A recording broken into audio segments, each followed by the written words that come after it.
Mike Thomas is just the latest of players that's injured right now. But these are the list of notable injuries. Nick Bosa, out for the season. Oof. Saquon is out. McCaffrey's out for a couple of weeks. Drew Lock, don't know when he's going to come back. They said 8 weeks. Cortland Sutton, out for the year. Jimmy G is injured. Devontae Adams is injured. Oh, Jimmy G got hurt? Yep. Malik Hooker is injured for the year. Brandon Sheriff, Byron Jones, Tyrod Taylor, Anthony Barr, Von Miller, Daniil Hunter, and the list goes on. There's just a bunch of injuries. So my question to you guys is that why do you feel like there are so many injuries this year? Does it have to do with preseason? I want to say yeah and no. I want to say preseason was when we started this NFL season, you had to rush into it. You had to just automatically get back into game mode. I feel like preseason is the time that helps your body get adjusted to football and get you back into swinging things. But with, this stupid corona and everybody having to adjust, everybody just walked in week 1 straight out and just had to go full speed 100. And that's why I feel like the injuries really came sudden. Like they threw everything off because in the preseason you get short reps, you get the wind out of you, you get to adjust, play a little bit, but it's like now everybody's just jumping in, so the injuries are affecting a lot of teams. I think that some of it has to do with just the NFL being what it is in an incredibly violent league. Mm-hmm. And I know we were watching the 49ers this weekend when they suffered 3 different injuries, and I think that at least the Jimmy G injury and the Nick Bosa injury, those were just freak accidents. Like those were things that are going to happen no matter a normal year, coronavirus shortened preseason. So like those injuries are going to happen no matter what. But I do think that some of it is their body's not being ready or in playing shape. At this point they would have had a couple weeks of OTAs, a month of training camp, 4 preseason games. So they would have been going right now. And now this is essentially like we hear at the beginning of OTAs too, people dealing with injuries. Not like this, but it's because they're not working as quick and as violent and taking these big hits. So now it's like you're combining those injuries at the start of OTAs with the violence of playing games, and you're getting the result. And I think also it's guys who, along with their body not being ready, it's things like they don't have their technique down or something like that. Nobody was in playing shape coming into the season, and I think you're seeing that with these injuries. And as much as the players don't like the preseason games and they want to get rid of them, I think it would be very short-sighted for them if they did that. I have a really simple answer to this, and I think it's just bad luck. And I feel like we can't use anecdotes to come to a full-on conclusion that, this is why we need to keep preseason or why we don't or whatever. Because players don't like the preseason. They don't feel like it helps them at all. I think it helps the undrafted free agents get a roster spot and for late-round picks to prove themselves. But we're Jets fans. We've seen it last year. Avery Williamson out for the year in the preseason. Like, we've seen this before, and this isn't the only year where we had a bunch of injuries. I mean, look back at 2017. So Aaron Rodgers gets injured. Deshaun Watson out for the year. Carson Palmer out for the year. Richard Sherman out for the year. David Johnson, when he was still good, out for the year. J.J. Watt out for the year. Odell out for the year.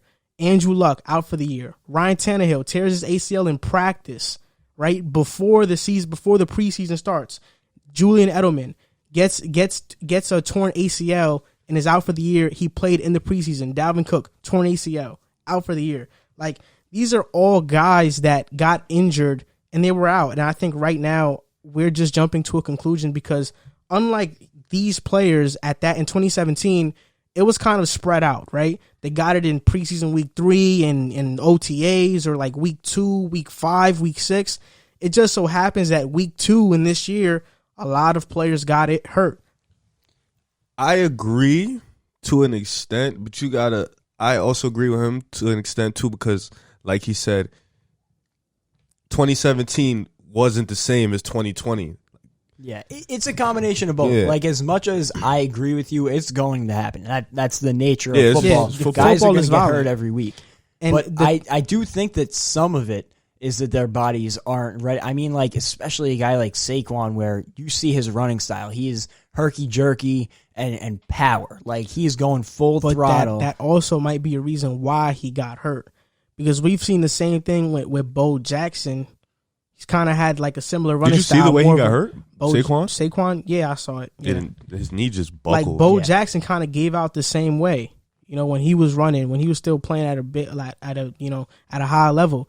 And why I use 2017 as an example is because quarterback is probably the safest position outside of maybe kicker and punter that you can be, right? And they got so many injuries in 2017.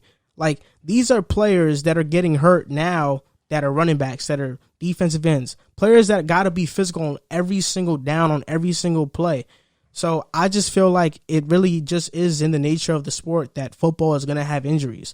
That's why it all it takes is for basically a couple injuries to ruin a team's season. You always have to kind of hope for that your team is healthy. Yeah. I mean, the Eagles have been injured for the last couple of years. We know the Jets can't catch a break with injuries. Avery Williamson. Last year we had like 17 players on IR. The Niners, the injuries have been really devastating this year too. Yeah. Yeah, and that's going to hurt them all season long because a couple of those guys, they lost for the whole season. And I know Jimmy G was a high ankle sprain. And for anybody who's had a high ankle sprain, that's sometimes worse than breaking your ankle. That's going to be bothering him the whole season probably. It could be, I should say. But if I'm not mistaken, all players make the same game checks for preseason games. I feel like I've heard that somewhere. Maybe I'm wrong, but obviously no player wants that. And as much as it's understandable why they wouldn't want to play the preseason games, the potential of getting hurt, I think that they should at least keep the two, like they were talking about. If I'm not mistaken, that was their original plan. Yeah, two or three games, I think. Two. And I like two. It gives four is a little extreme. It gives you a chance to get your body right, especially with having the training camps, the OTAs like normal, and it also gives you a chance to, like you said, evaluate the UDFAs, the draft picks, and so on and so forth. So I think that, like we mentioned, some of it was not having any of that preseason and their bodies not being ready, but at the end of the day, a lot of it is just an overreaction to what football is, and that's going to be injuries all season long. Yeah. And if you think about it, if we never had the preseason, we wouldn't have Austin Eckler. We wouldn't have a Victor Cruz. Victor Cruz. Like, these guys came out of nowhere. But even Odell was... Odell? His first moment was in a preseason game against the Jets. Dak, too. Yeah. Dak. No, that's facts. Which team do you think these injuries are going to affect the most? It's got to be the Niners right now. Oh, I was going to pick a different pick. Oh. You going to pick Niners? I'm picking the Niners, too. Well, you're going to say the Eagles, I would imagine. That actually wasn't my pick either. Really? No, I was going to pick Denver. They're also I was going to pick Denver just because they're so young, and they were walking into this year with a lot of optimism. Like, okay, Drew Lock, we're going to see how he really is his first full year. With Cortland Sutton, Von Miller was going to be there. They got Justin Simmons. He's really good. They got A.J. Bowie. They came in. They thought they were going to be a very good team that's going to compete and play, and then you lose Sutton for the year. He's still young. You lose Von Miller. He's 31. That ACL injury is going to hurt him down the stretch. Then you lose your quarterback for 8 weeks. It's not going to help. That's why I was going to pick Denver. I think Drew Lock is out for like 3. I could be mistaken, though. I could have said my team, but we're always injured every year, so that's like not a surprise. AJ Bowie is injured too. You make a good point about the Broncos. If for no other reason, then it's Drew Lock, and if it is 8 weeks, that's something that cripples your whole season. The reason I say the Niners is because you look at the guys that they're missing, and that's Nick Bosa. First of all, immediately takes that defense down a notch, missing him for the year. Sherman's out. They also lost D Ford. Yeah, another defensive lineman too. In the Jets game, yeah, they lost another defensive lineman. Solomon Thomas. Yes, Solomon Thomas. Literally the play after Bosa, they lost Mostert, Kittle.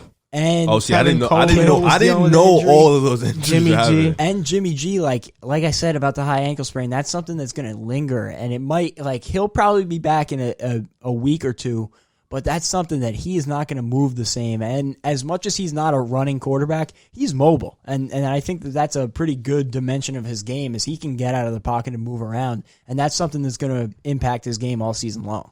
You talk about those injuries, and that's why I feel like the 49ers aren't going to make the playoffs. Oh, you went that far? Yeah, they're not going to make the playoffs. They're not, because you look at the division. Games? You look at that division, and you got the Cardinals, who are probably going to start 5-0. The Rams, the Rams are no joke. Their O-line is healthy now. The Seahawks, 49ers might finish last in that division. they might finish last. All right, so right now they got the Giants next week, which God only knows that they'll play that game because apparently they're apprehensive about playing it on the MetLife turf. Because I don't know if you guys heard about that, but that was They're complaining about the turf. They're complaining about the turf at MetLife because of all the injuries. So the NFL is doing like an intensive whatever. You know search what's the on thing turf. about that is that they said that, but in week 1 they lost like 3 players to injuries. Yeah, exactly. On their field. And that turf has been there all preseason, anything that's been played there since the teams got back and started ramping up their workouts and stuff. The Giants played a game there. So That's interesting. So Giants. So they have the Giants, the Eagles, the Dolphins. I'm going to go out on a limb here, and I think we can steal that W. Those three are the ones that they really need to capitalize on. No offense to the Eagles, but with the injuries that they're dealing with, that's 3 that they need to get because then they go Rams, Patriots, Seahawks, Packers, Saints, Rams, Bills. God damn. And then they close out the season with the Washington football team and then Dallas, the Cardinals, and the Seahawks. That is a ridiculous schedule. I don't see them making the playoffs, especially losing Nick Bosa. Yeah, I think they try to replace him with Ziggy Ansah. But it's another guy. Another guy got picked up. It was Ziggy and somebody else. I forgot his name now. But I just don't feel like the 49ers are going to make the playoffs. They have too many injuries, and I don't think they can bounce back from this. And like you said, Jimmy's going to be struggling with that high ankle sprain for a while. And Jimmy, I think, is above average as is. So with him having a high ankle sprain, he's going to be what? An average to like whatever quarterback? I saw Nick Mullins play his rookie year. He's not a bad quarterback. If Jimmy G has a high ankle sprain, I wouldn't be so sure to start him over Nick Mullins. Nick Mullins isn't bad.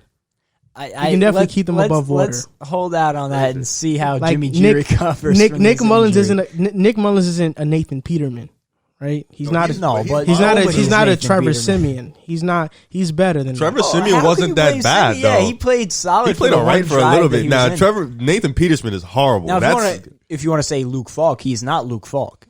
Now, but you even look at Nick Mullins' rookie year, like when I think they had worse weapons, definitely a worse running game. He played pretty good. He wasn't bad. I think he just got time to learn. He obviously isn't no great or good quarterback, but Jimmy G isn't great. He won't lose you a game. No, but he won't make plays to win you a game either. He sounds like Jimmy G. Like you really just explaid Jimmy G. He won't lose you a game. Jimmy G's better. He's above average. I mean, you talk about this guy ain't that bad. He's the same kind of quarterback, but Jimmy G is just more talented than Nick Mullins versus a Jimmy G struggling with a high ankle sprain. Because you said Nick Mullins was a guy who won't lose you the game and won't win you the game. That's how I feel about Jimmy G. He fits in that mold of starters in the league that won't lose you the game, but won't necessarily come out and win you the game on a consistent basis. Yeah, he fits the mold, but there's also you could say that about Tyrod Taylor and I guess a Dak, right? Well, Tyrod used to be good. Well, he used to be a starter. You would take Dak over Tyrod. I think Dak is a little higher than that. I think Dak can win you a game. Tyrod got stabbed in the back by his own. He's not a starter anymore. Yeah. Justin Herbert fixes in. Justin Herbert. We'll see how Justin Herbert does. The Niners, absolutely. Of course, the Eagles are on this list because they're always injured. We got about 8 guys on IR right now, so that's another thing. But I'll pick the Broncos. Hello, guys. You just watched a clip from Pick a Side. If you like our content, please like and subscribe and share our content across every platform. It helps us grow. Thank you for watching, and see you later.